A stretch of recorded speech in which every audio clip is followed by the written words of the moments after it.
So the adaptivity is just the mask operator. That's great. I see Yes. that. Yeah, I see that equation 5, for example, or N4, right? And they find M is the mask tensor.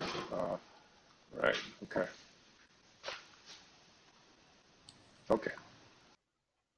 Yeah, the idea here is kind of simple, but I really I'm comfortable with the fact that they don't have code because this is just MSRA, like they are serious people. So why is there no code? Because this is Right. the Yeah. kind of paper which needs implementation details. Anyway, let's move on. Yeah. And the mask. So if I okay, well, yeah, sure. I mean, because mask can be applied in frequency domain. Okay. It's fine. And then yeah. Okay. I was, this is like side notes. Side notes.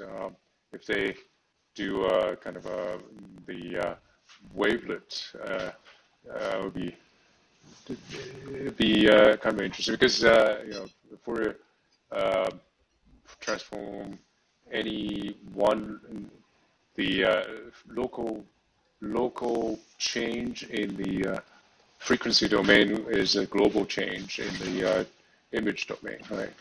And but if you use the wavelet, you can have locality in both domains. But But that's maybe that's the not a kind of thing we are trying to avoid. You already have locality in the convolution network kind of thing, but we would like to have globality.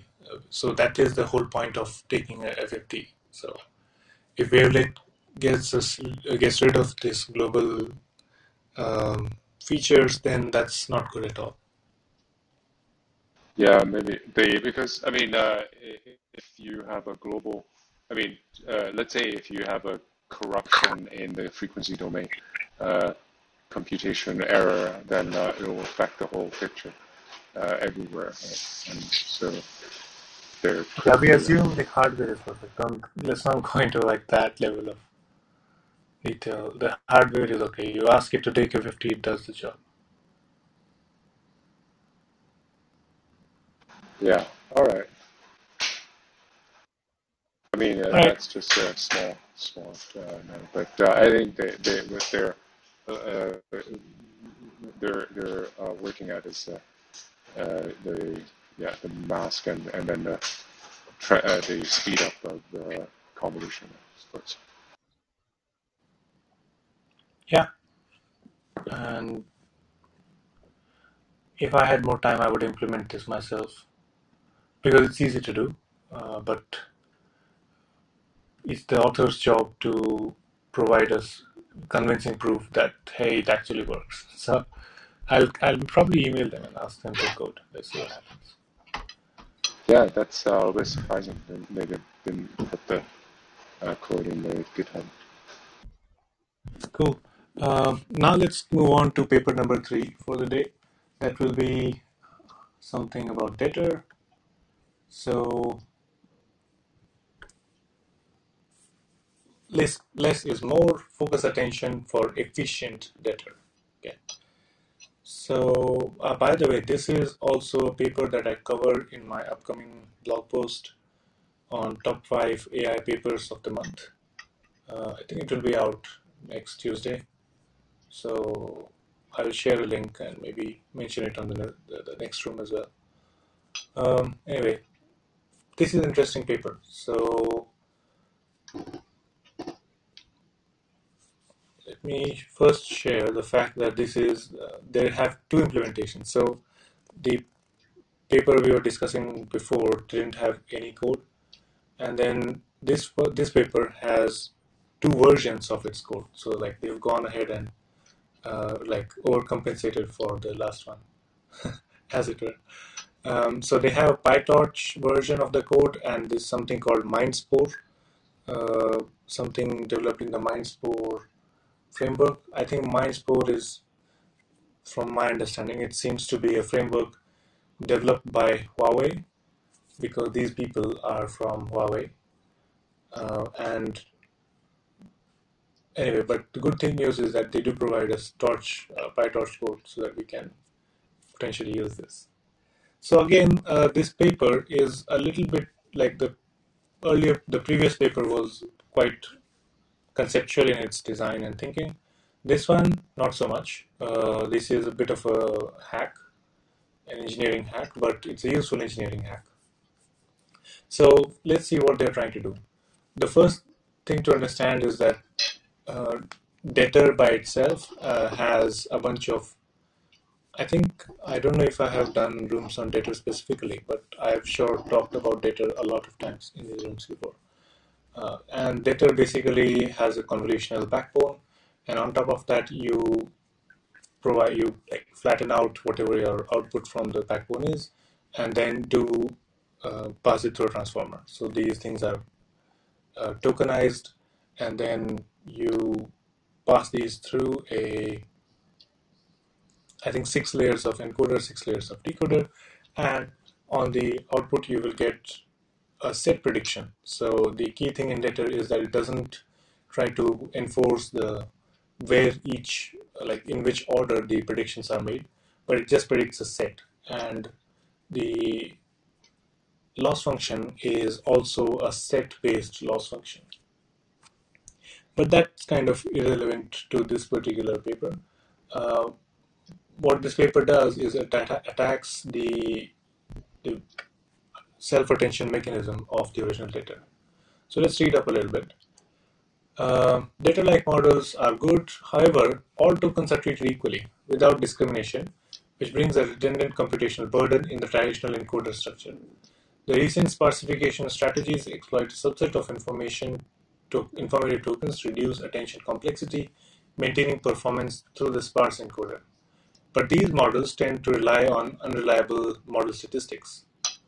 Um, and simply reducing the token population hinders the detection performance to a large extent.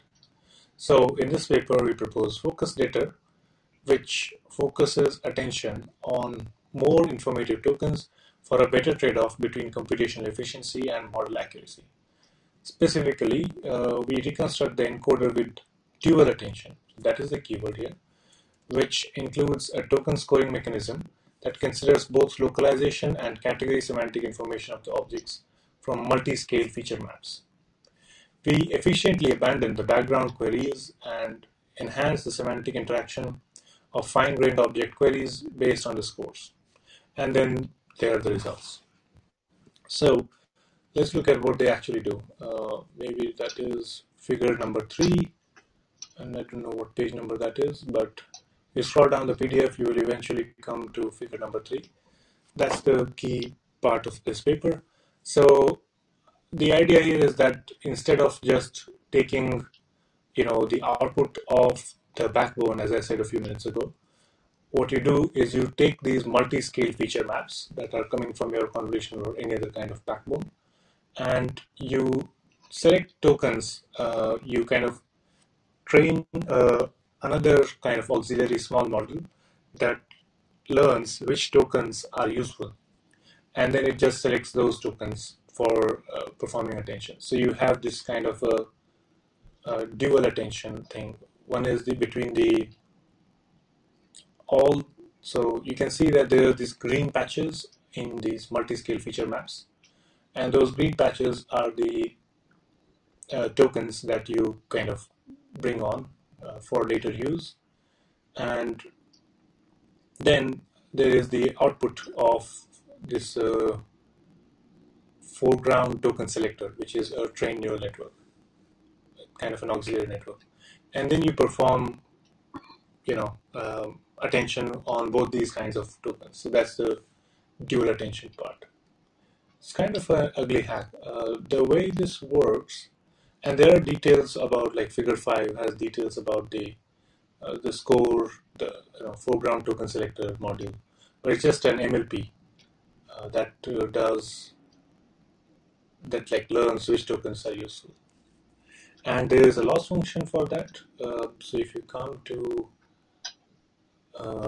equation number 7 in section 3.5, the loss function, that is the foreground token selector loss function, That's just a normal, cross entropy kind of loss function in the two class case. And they add this in equation number 6 to the loss function on the entire loss function. So you have your normal set loss, which is the matching loss, and then the dn is loss or denoising models. I actually don't know what this is. Then there is the encoding loss, which is the auxiliary loss. This is even a part of the original data, so nothing new here. And then LF, which is the token feature token selector, whatever, FTS module. And if code for this were not available, I would not look at this paper because it's a weird, ugly engineering hack that I do not want to implement by myself. But fortunately, they have good quality code. So maybe this paper is worth looking at when you want to do some object detection next time. Thank God. Usually when you have these kind of meta models, it usually looks like spaghetti code. Or, to be honest and very transparent here, my code looks like spaghetti code when I attempt these sorts of projects. So it's nice to see a very disciplined approach to software engineering. Yep. And Yeah, two questions. I guess first, how do you know it's has a disciplined code design from the paper or from the code you already looked at? I mean, for both of you.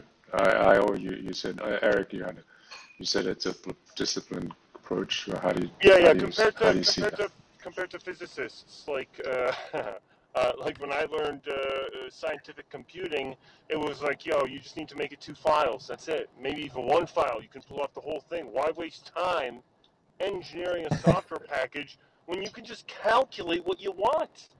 Yes. And that was the stupidest thing. I struggle with that to this day because my urge is always to, we could just take this shortcut right here and then,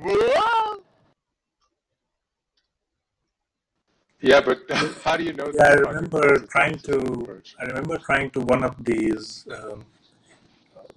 photonics packages. So I forget the names. Like if you do photonics research, which I was doing for a little while, I was helping a friend with his research. We had finite this package elements or that. something? Pardon? Was it like finite element method or something? Yeah, it was finite element method, and it allowed you to do this simulate photonic crystals, and it lacked features for these in-plane rotation. If you rotate your crystal by in plane, what kind of characteristics it will have, that feature was not present. I said, easy, I will make my own. So I made my own. It worked. We published the paper. But then the way it worked was that I had a single MATLAB.m file with like 2,500 lines of code that was ugly as fuck. I have no idea. If I look at that code now, I have no idea what I was trying to do. So I Yeah, think their code looks better. exactly. I have code like that that's in the GitHub code vault. So for some reason, my piece of shit code has been immortalized in the human archive. So, I made these repositories private because I didn't want people to look at like horrible, shitty code. I don't know if it's part of the vault. Anyway, Interesting. Okay. So actually, the content-wise question. Um, the equation 6 and 7, they didn't write out what the specific loss functions are, and then they did for LF. I'm just wondering where they got the specific form. I mean, to read these, please go to the original data paper, which they must have referenced because that's the whole point. Let's look at it. Yeah, so reference number 1. In the beginning they say data proposed by Carrion and others uses learnable queries to probe image features from output of transform encodes, blah blah.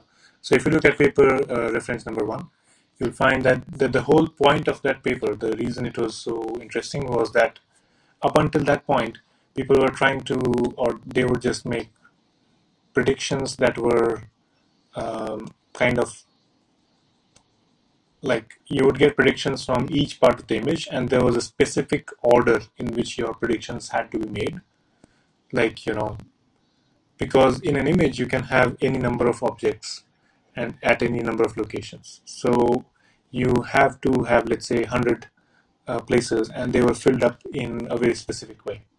And what data did was so because of that design, we were limited in terms of what kind of node you could have. And what data did was just to say, hey, why don't we treat this as a set prediction problem and use a Hungarian loss, which is the L match. As you see, they also mentioned the Hungarian algorithm L match. And based on that, then there were a few tricks like the encoding loss and so on, which is an auxiliary loss meant for that helps the network predict the correct number of objects. And this denoising loss, I do not remember from that paper. Maybe I need to look more. But anyway, you will find these details in that paper. Okay, got it. Yeah, I just downloaded that paper. I see. So this one is a kind of a improvement on that paper, right? The Correct. give Correct. Supposedly, okay. yes. Their results are good. They get plus 2.2 on Coco in terms of MAP, which is no laughing matter. It's a good result. So focus attention, is that they did something hack to the transformer to uh, the Right. attention? So, Originally, attention is focus, right? I mean, and then they're yeah. sparsifying the So attention the mechanism. idea here is that we want to do attention, and as you said, attention by itself is focus. But if you do attention on all tokens, you also pick up a bunch of random information that is not relevant. So imagine if you're trying to predict uh, do object detection, and your object contains a single chair in the middle of a large image. So like you'll have all those tokens from the background which contribute nothing, and they are treated exactly the same as the small tokens which represent the location of the chair. And the idea here, if you look at figure number 1 in the beginning, is that their um focus data foreground, the C, it actually kind of roughly segments out the objects that you're trying to predict. So then you do self-attention only on these tokens, and that is much more efficient than doing it on all tokens and performs better. So that they first segment it, is that right? And then do the Don't then call do it the segmentation. self-attention. I just use it as a term to understand. They don't segment out, but they select tokens which are likely to be more informative. And the How do they result do of that? that is that it turns out that it's kind of segmenting out objects, but that's not the way they approach it. So what's the recipe for doing the first step? Do the preliminary uh, uh, selecting? That is what I explained earlier. If you look at figure Sorry number about 3, that. there is this multi-scale feature map that's being output from your, let's say, convolutional backbone, and you train a small MLP on top of that, which takes in these inputs and kind of selects, gives you like a softmax kind of distribution over the number of tokens, and tells you, okay, these are the top tokens that you need to be looking at. So you take those tokens, pass them through this encoder decoder mechanism, and the whole thing is differentiable. So while your encoder decoder networks or layers are learning the locations of the objects, your feature token selection, because of this LF loss, it's learning how to select good tokens. And by making this whole thing differentiable, they're able to just learn end to end and kind of end up with a very efficient and better performing object detector.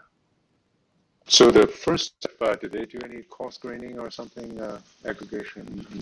None of those. They just directly apply the MLP to it. This just feels like you're using, so it reminds me of like the camera and the Wi-Fi for the Wi-Fi. Oh, we can extract skeletal information.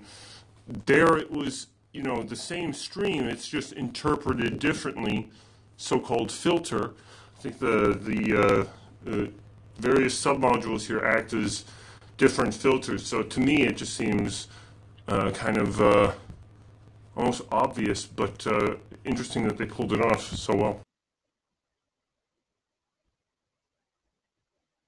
But I just wondering, they did the first step, supposedly MLP. They just do it on the original images, right? Not doing any kind of No. screening or anything. Not at all. This is not done on the original image at all. This is done on deep. Let's say you have a ResNet 50 backbone. So you will, as you're progressing through the backbone, your features are getting like feature maps are getting smaller in the X and Y, and they're getting kind of fatter in the channel dimension, right? That's how typically convolutional networks process data. So you don't at all look at the original image. You only look at those extracted feature maps from the backbone. And so you will have, that's why you have these four gray kind of tilted rectangles you see. The largest one, and then the size is decreasing. So that's what's going on. You mean figure Progressing 4? through the Figure 4. convolutional backbone. Yeah. You're talking Figure about figure 3. 4? Figure 3. Okay. And yeah, figure 4 explains this better. So you kind of upsample the small feature maps and the large feature maps, like make sure they're all the same size, and then you apply an MLP on top of that. I don't think the figure explains this very well. You have to look at the code if you want to like really see the exact steps that's being used. Okay. Right. Yeah, they don't have too many equations. Like it would be nice to have. Yeah, Hanson, do your homework, slacker.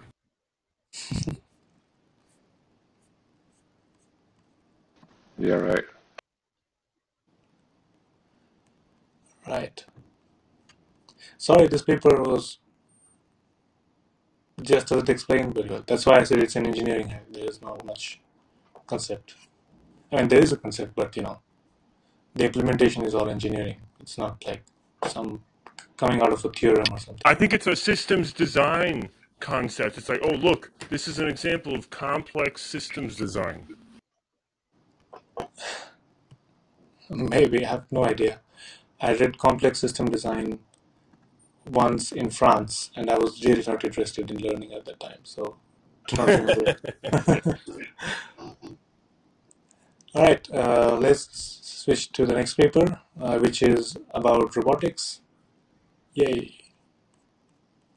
Okay, this is called RT2, or Robotic Transformer 2, which is a vision language action model transfer. Let me read the title. RT2 Vision Language Action Models Transfer Web Knowledge to Robotic Control. So you can see it's super powerful in the title. The idea is that you use a vision language model. So by the way, this is RT2. So there was something called RT1, which was I think also called RoboCat. And the idea is, unfortunately, they don't have a good figure, and I don't think they even have code. But this is one of the big results to come out of robotics at ICML. So I feel compelled to cover it. The idea here is, if you look at figure number 1, you have a pre-trained vision plus language model.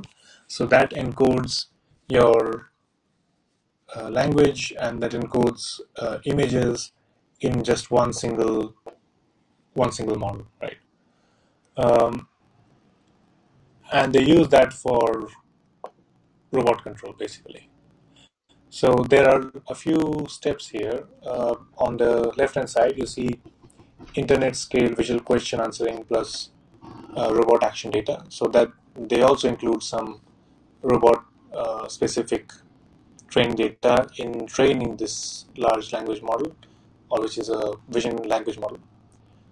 And you fine tune this internet scale data, or you fine tune a vision language model on this internet scale data, which contains some kind of training data about this specific robot. And the interesting thing why this paper is useful is because once you do that for, let's say, a few kinds of objects, the model then generalizes.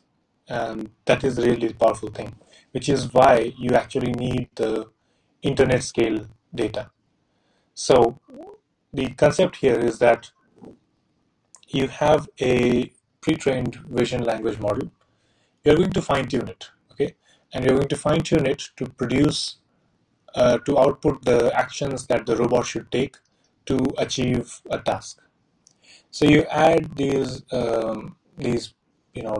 for the lack of a better word, prompts, um, and in the training data. So your training set consists of what should the robot do to accomplish this task, and then you describe the task. And in the training data, you provide the steps for each of these actions that need to be taken. And these are high level predictions. So let's say when you say pick up a bottle, there is a whole low level closed loop controller that is kind of predicting the normal surface of the bottle, and that's kind of doing the gripping action and all that. There is low level closed loop control, but those things are solved problems. Like, there's no big difficulty in that at all. The thing is the robot having the ability to break down a task into small pieces. That's the difficult part. And the way they approach it is this large language model is fine-tuned on a small number of questions, these prompts and responses.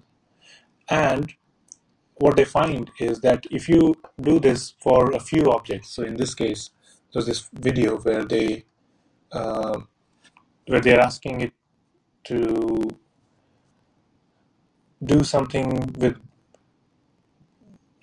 ketchup bottles and things like that. And ketchup bottles were never in the training data or the fine-tuning data. But the concept of a ketchup bottle is obviously well known. And if you train a language model on internet data, the model will understand what a ketchup bottle means. So it's able to leverage that information and incorporate that with the fine-tuning, the image gain or the information gained during fine-tuning, to then generalize to objects that it has never seen in the training data. So if you see the bottom right of this figure, you will see, no, not really. I think the best explanation comes from the blog post. So please click on the link of the blog post and you will see, where was this?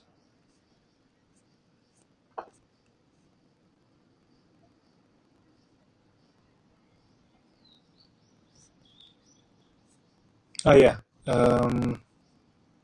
Do you see this? Why do they not number their figures? This is so difficult.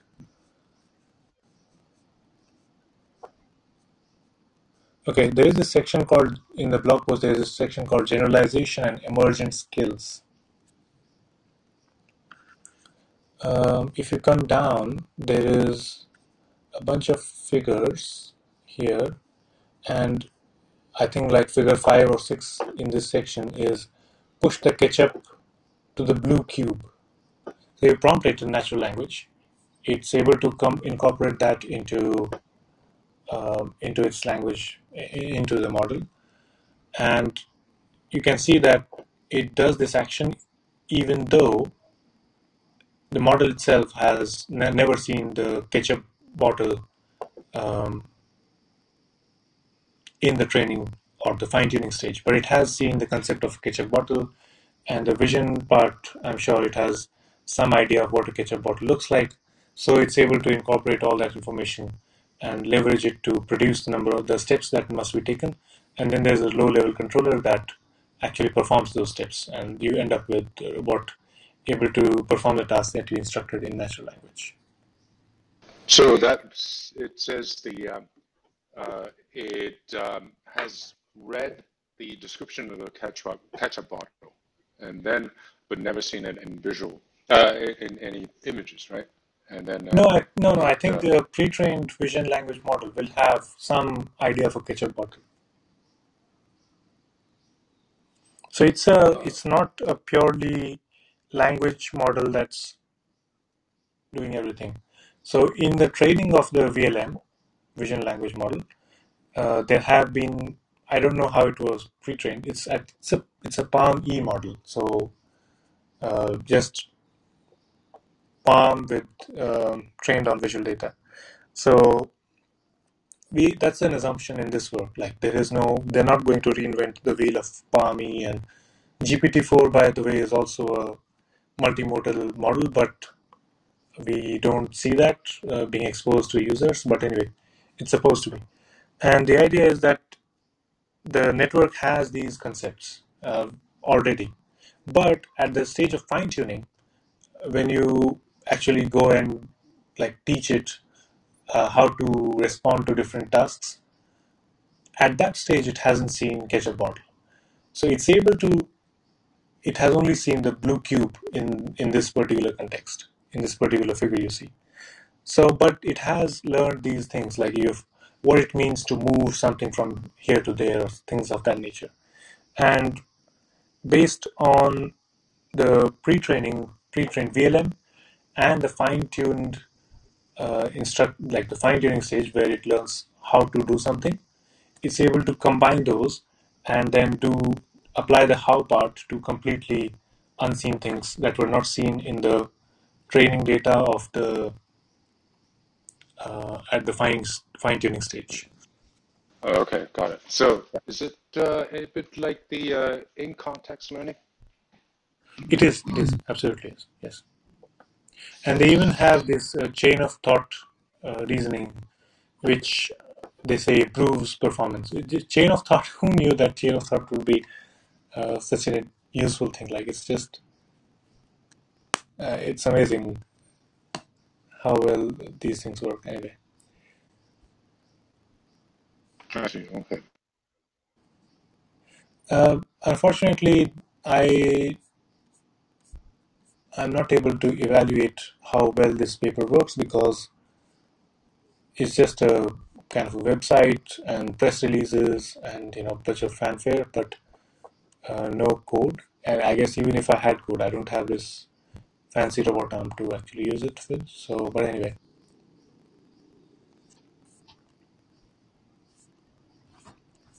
still an interesting paper to look at. This paper is mostly good to look at as a news item because, like, one day one of these papers will be the robotics equivalent of ChatGPT, and then you will realize that, oh wow, now we have this model that you give to any like low cost $1,000 robot arm, and then it does something. So that day is coming soon. It's probably not today, but it is coming. So better to keep an eye out on these kinds of papers. From my understanding of what you just said, can you help me have a better frame of picture?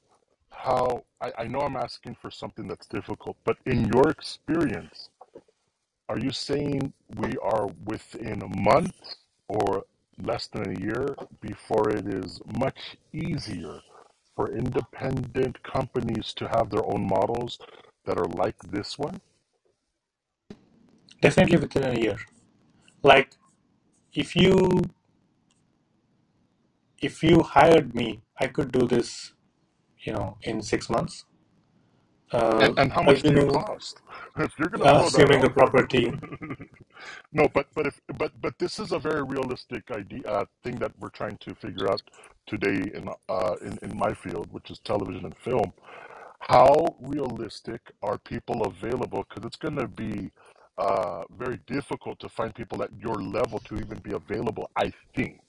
Or would you say this is something simplistic where anybody with decent Python experience is going to do this, so there will be plenty of developers? No, no, you don't. This isn't Python. I mean, this is Python, but like it's, I don't know. It's Like much more if you than that, think I in think. terms Okay. of film and television, you're asking if a screenplay writer, Right, right. the That's job our can be problem. done by somebody with rudimentary knowledge of English. Like English is like way down the stack. You're obviously assuming that. So Python is like that. You assume people know Python, but actually Python won't be enough.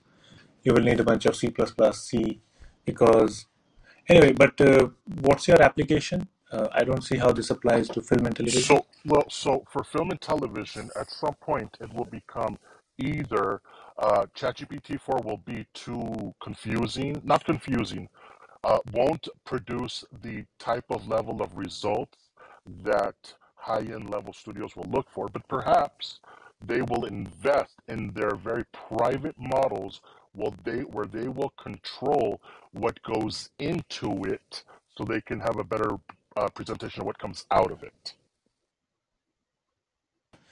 Yeah, yeah, yeah.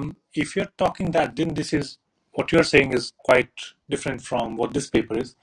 Um, if you want to control the output of your language model, you might be interested in our last week's room where we discussed Llama 2, which is the latest open source language model by Meta. And you can fine tune that. For that, you can actually hire somebody for on contract. Like I don't think this is a full time job. If you just want to fine tune it, if you want to like really take it to the next level, that's more than a full time job. There's a few, maybe a half a dozen people over a couple of years.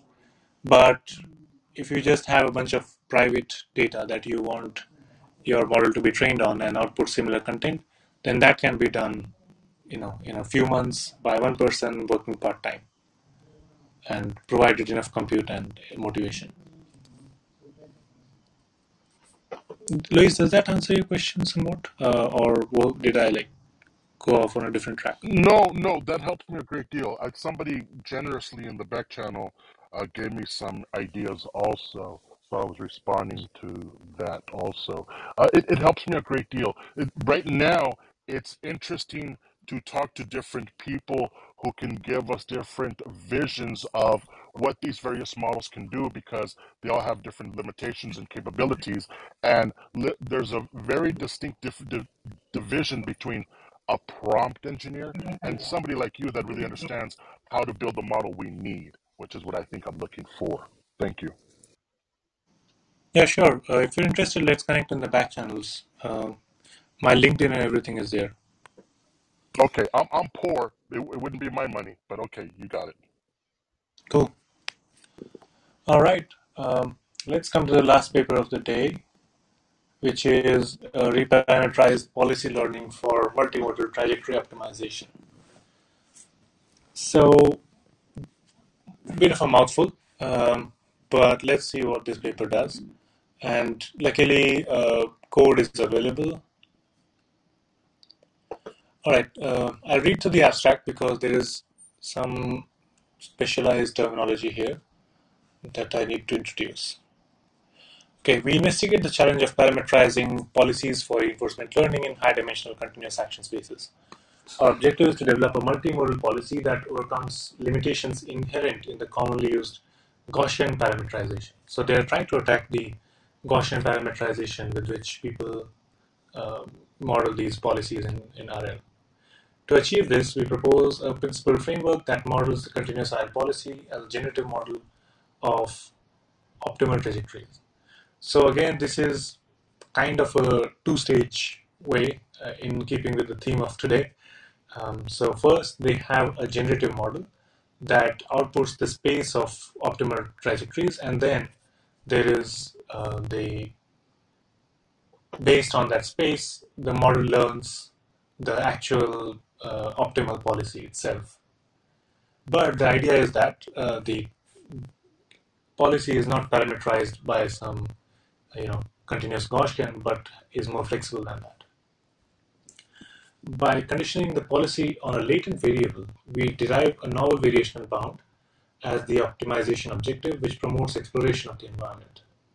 We then present a practical model-based RL method called reparameterized policy gradient, which leverages the multimodal policy parameterization and learned world model to achieve strong exploration capabilities and high data efficiency, which is good because you always need data efficiency in RL. Empirical results demonstrate that our method can help agents evade local optima in tasks with dense rewards and solve challenging sparse reward environments by incorporating an object-centric intrinsic reward. And our method outperforms previous approaches. And code is available, very importantly. So, what's the idea here? If you read the paper, again, RL is not something that I use every day, but I have used and I do understand the basics of this field.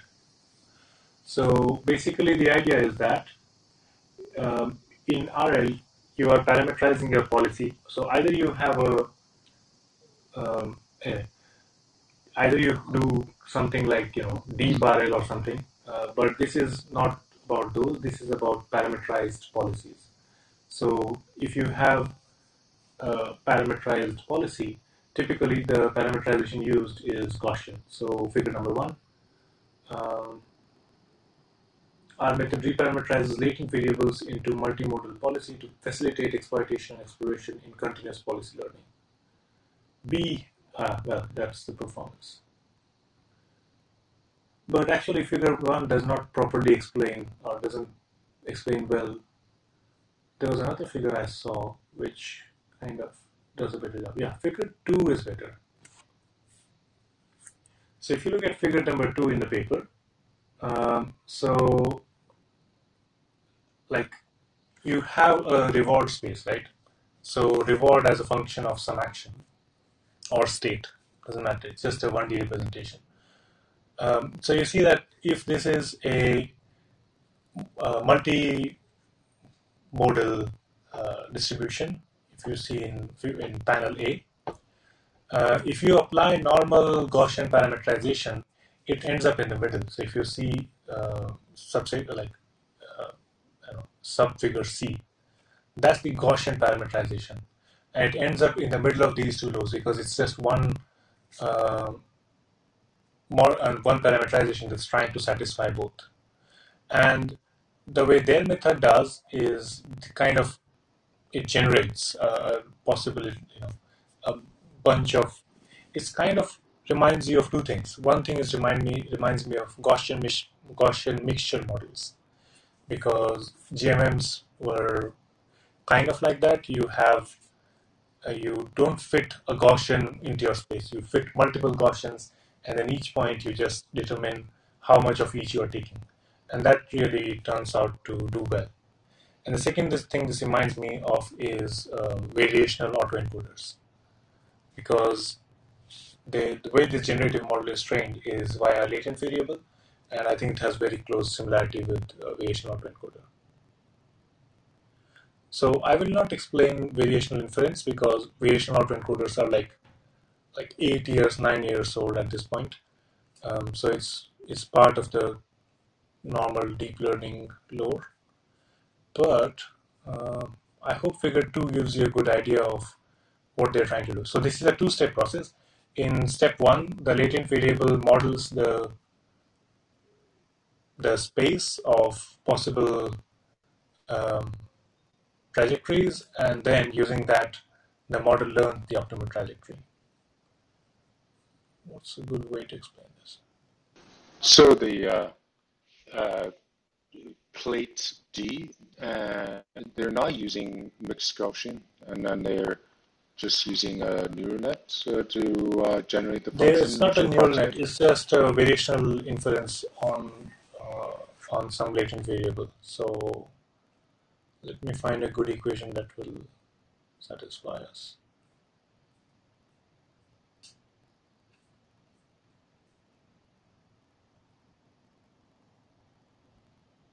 Oh, variational autoencoders are 10 years old, so even older than I imagined. Hang on, let's find a good equation. Okay, yeah. So page number 4, left-hand side, the very last paragraph. Formally, let C belonging to Z be a random variable which can be either continuous or categorical. We design a policy as a joint distribution parameterized by theta of the latent Z and the trajectory T or tau. So the trajectory tau is what the agent collects during training time. This paper considers a particular factorization of pi theta, which is conditioned on this Z and the trajectory, that samples Z in the beginning of each episode and then samples trajectory tau conditioned on Z. So this is a joint distribution and they can't actually make Z to be inferred at each step. So they just infer Z at the very beginning and they just kind of factor it out. And the rest of it is, the time t equals 1 to t is the normal uh, policy parameterization. T is the length of the sample trajectory. One can use the policy gradient theorem to optimize the generative model policy. However, computing P of tau needs to marginalize over Z, which is often intractable when Z is continuous. And so basically the idea is that you have introduced this latent variable, but then marginalizing over it, this is intractable. So that's why you need variational inference approaches to compute the elbow.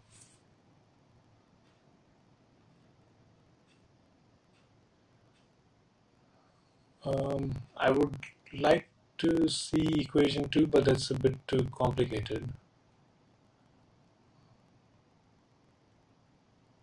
Because it assumes a bunch of knowledge. There's a first part is your ELBO objective, which is coming from the variational autoencoder side of things. And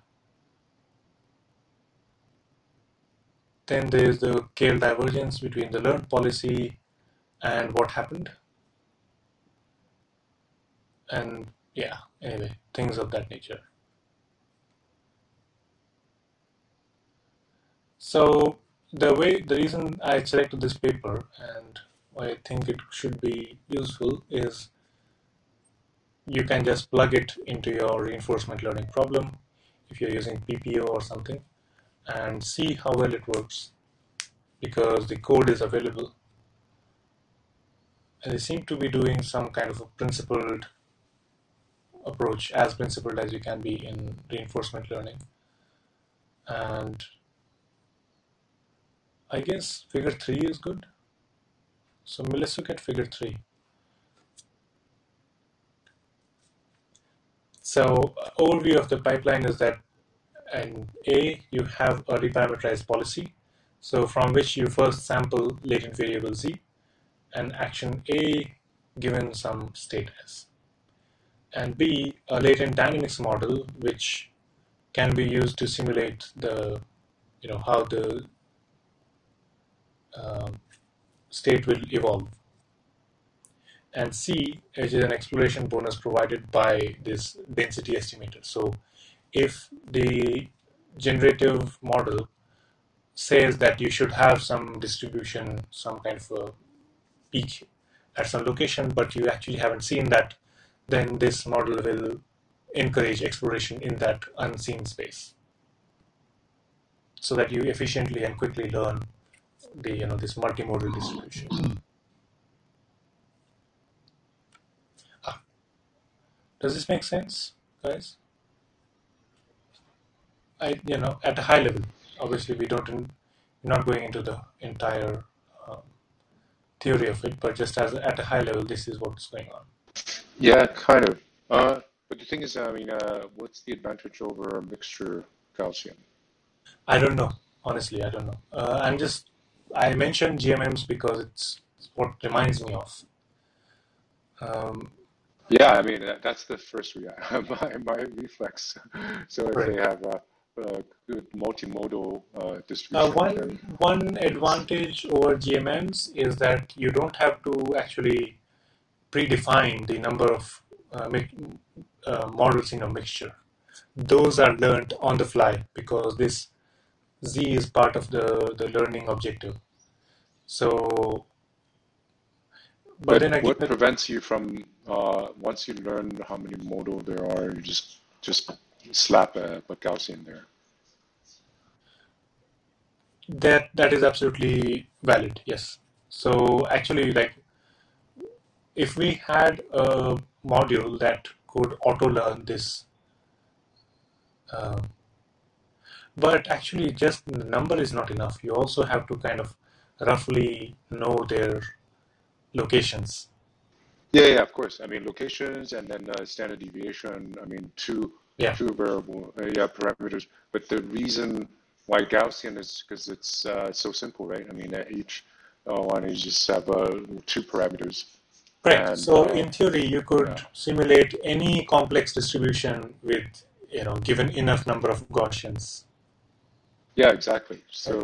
So the question is, why something else? Yeah, I mean, I don't know the answer, but in this particular paper, they kind of make this automatic that you don't have to worry how many Gaussians there are or whatever. But it would be nice if this learned policy pi theta of z comma tau, if this generalized to other robots. You know what I'm saying? Like if you had a generalized policy that given some dynamics could tell you and generalize to different robots, that would be super powerful because the way this is supposed to be done now is you kind of train separately for each robot. And so that means if you have a system and if you do something called system identification, this can be a part of system identification whereby you figure out where roughly where your Gaussians are centered and what's their standard deviation. Once you know that, GMM will work exactly as well as their method. So what I would have wanted to see is if their method had generalization ability, whereby it says, given a new system, you don't even have to learn. Like this is the kind of thing RT2 is trying to do, right? Given a new object, you don't even have to label. Not even one single image has to be provided. That tells the model that this is a ketchup model. It will automatically combine that Yeah, information and so give so, it so the R2, the previous paper, RT2. Yeah. yeah, So that is the kind of generalization that we would like to see.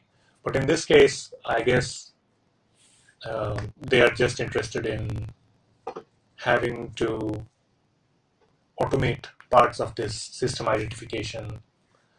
Uh, in engineering, you would actually never do it like this. You would do system identification. You figure out what does your reward function look like.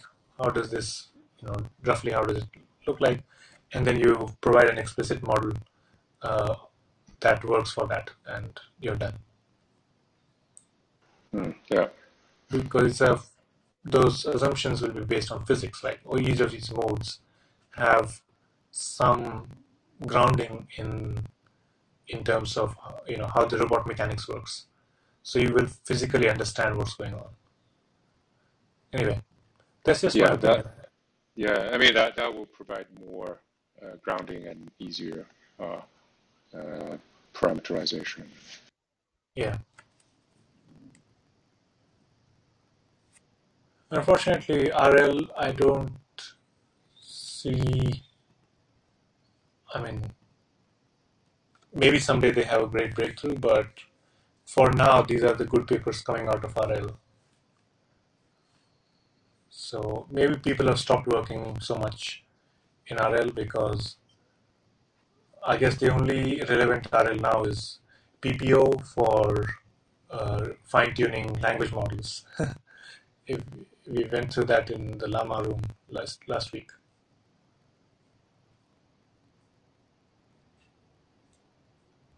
Anyway,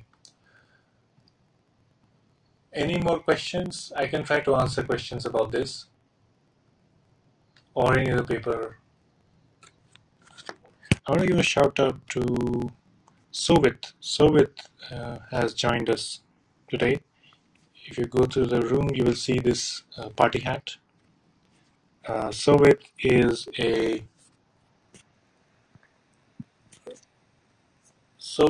a writer with Learn OpenCV, where I also write my blog posts, and he has a great body of work out there explaining all sorts of concepts in deep learning and computer vision and so on. Very, very practical stuff.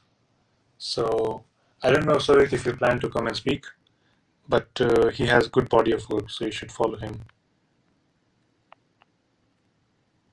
And maybe he's busy. It's like 8 in the morning, and he's in India where he's at right now. So might have dozed off. Yeah. Hi, Jaiyam. Yeah, thanks for the introduction. Hi, Sovit. Yeah. Oh, you didn't doze off. Sorry about that. No. I was listening. Cool. So Sovit, we do these rooms every week, roughly hour and a half, and we just go through 5 papers. I try to explain what I know, and I'm hoping more people will join and contribute to what they know. And if you want me to cover some papers, then also you're very welcome to give me suggestions.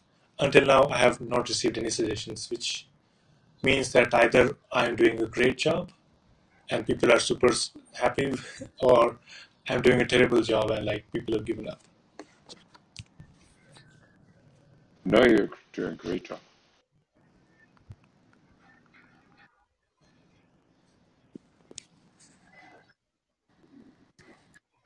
Okay. Any more questions, comments, anything you would like to say or hope for, or now is the time.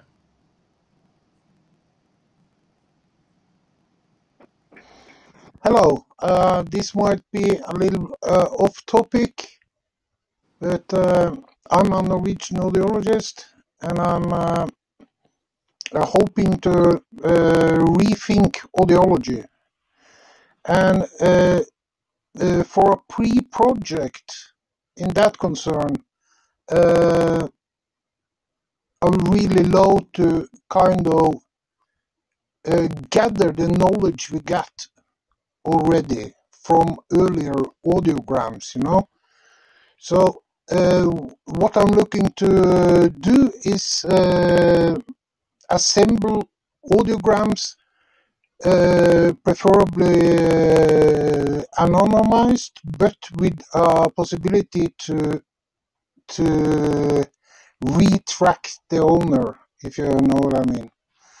And from a lot of hospitals and clinics all over the world. So and then have a AI analyze this to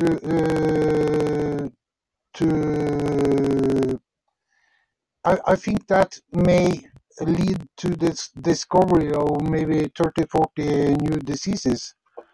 But I'm an audiologist, I'm not very familiar with the AI system. So my question is kind of, is this possible to do?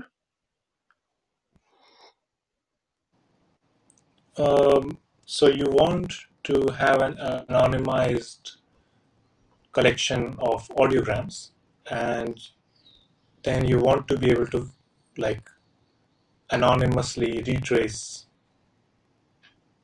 different audiograms from the same user. Is that it?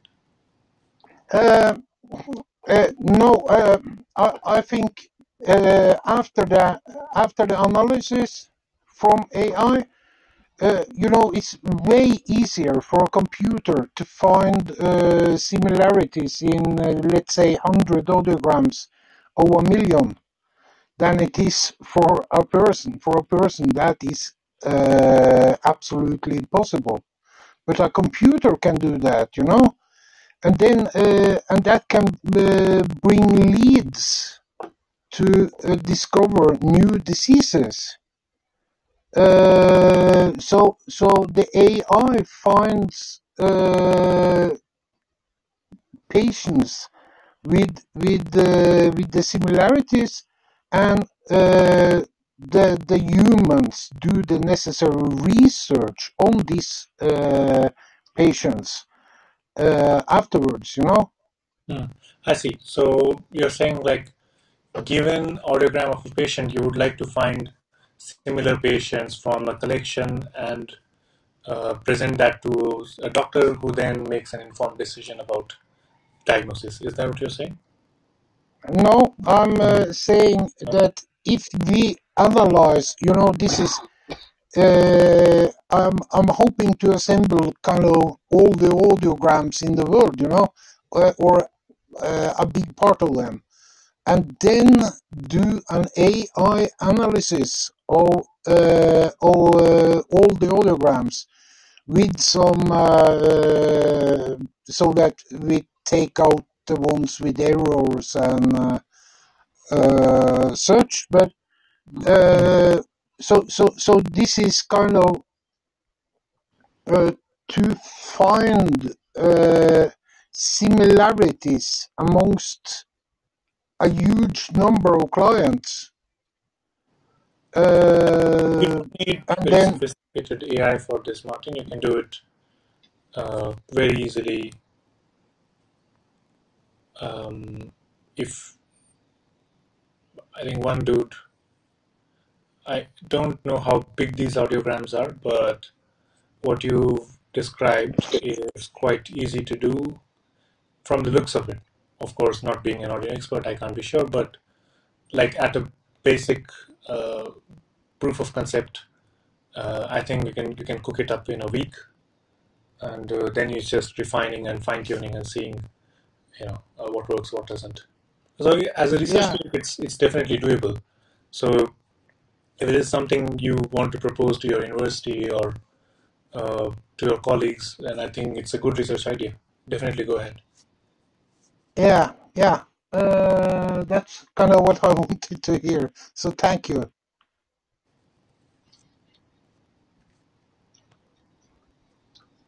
Martin, I wanted to, this is Bob here. If you look in the chat, I put a link to an article from Nature about how scientists are using AI to do acoustic tracking of dolphins. No, it's not exactly what you're looking for, but I think the methodology is very, very similar.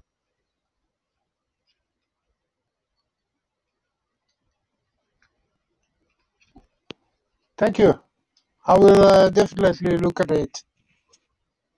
And thank you for a great room. It's very interesting. Thank you for the kind words, Martin.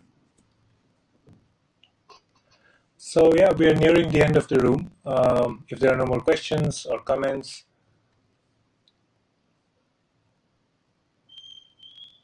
we can close the room and we'll be back next week. I don't think they are here, but some people said they wanted to have a AMA room, which is not recorded, where they can ask basic questions about machine learning AI. Cecil, do you remember who it was? Yeah, I could not remember their names, but I will check the room that we had last weekend, and yeah, I will inform you. I think it's Keith, and there's another guy. Okay, yeah. If you guys want to have that room, please tell me beforehand, and I can have that room at more or less any time because I don't have to prepare. Or maybe I have to prepare too much, but I won't because AMA means it could be anything. So let's find a room time, because I said I would do this near the end of the month. So let's finish it off, because we'll continue to talk about machine learning papers in quantum photonics, and um, like I will always assume a lot of information. I will assume, oh, data, you already know. I will assume SAM, yeah, we have already talked about it. I will assume, let's say, a variation autoencoders, 10-year-old already know. Like, so there's always all these assumptions I make because you can't go back and like start peeling off each paper because that will be like too lengthy. We can't go through even one paper, let alone five. So, in the interest of people keeping up, it would be nice to like do these zooms once in a while where we go through the basics and so that people can keep up when we have these more kind of current rooms where we want to quickly go through each paper. Make sense, Cecil? Yeah, great. I just hope that you will soon recover, Jayam, because it's hard to have that kind of infection. It I think affects your vestibular sense, your sense of balance, and probably I hope you're not having some pain. Yeah, so that's the lucky thing. I have no problem with balance, which means this is a external thing. Like it's not going into the liquid that I forget the name of the liquid. There's this liquid in your ear canal that provides signals to the brain. Like, I think that is not affected, but I still have impaired hearing, still in one of the ears. That's So endolymph and perilymph. Pardon, Martin. What were you saying? The fluids in the air is endolymph and perilymph. Oh, The cool. name of them. Okay. Thanks. yeah, so well, Jayam, I'll get in touch with you, but I hope you spend more some time to rest more because it's already Sunday on your time zone, and yeah, I think you need much deserved rest actually. So, I would just like to announce the upcoming rooms that we will be having. Tomorrow evening, there is the room of Kay. He's gonna continue his talk about circuits. So check that out. And also in the morning, we after that we will be having a room about. We're having a guest from CISA actually, and he's gonna speak about dark matter and gravity, a band beyond the distances. So our guest speaker is Dr. Francesco Beniti of CISA. He will speak about his study suggesting that dark matter interacts with gravity in a non-local way. And after that, another room on the next day will be about boosting brain plasticity, a new pathway to PTSD therapy. Our speaker is Dr. Graciela De Cristo from the Center of Research in Montreal. So, yep, we hope that you can check out the upcoming rooms that we will have, and we hope that you can join us. Thank you. Mike, back to you, Jayam. Oh, I have to make one plug. Can you guys please star my GitHub repository because I'm going to put out a lot more papers here. So if you're interested in machine learning, AI, and just keeping up with what's going on, and if you do GitHub, please start the repository so that we have a community building up, around this. Yeah, thanks. Yeah, if it's okay, I can post your GitHub, but in the house, we have some provisions where we can post links. Uh, Yes, please do. Yeah, please spread this far and wide everywhere so that we have more people coming in and sharing their knowledge.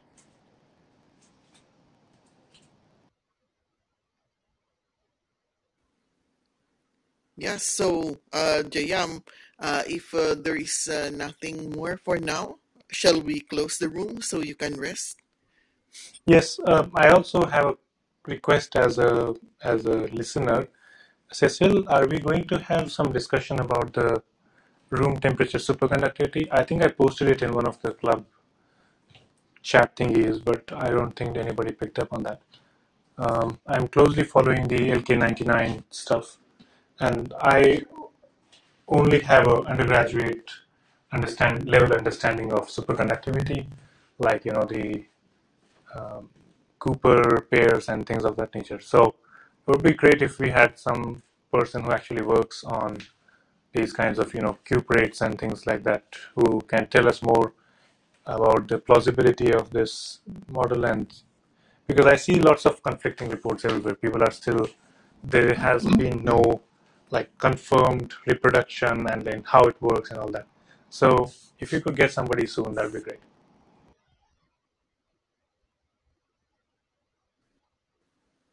Yeah, we'll check out. I've seen several papers, both trying to um, make some criticism about the recent some researchers that was talking about superconductivity at room temperature, but more papers are coming in, also talking about that same topic. So yeah, we'll check out if we could find some expert to talk on that.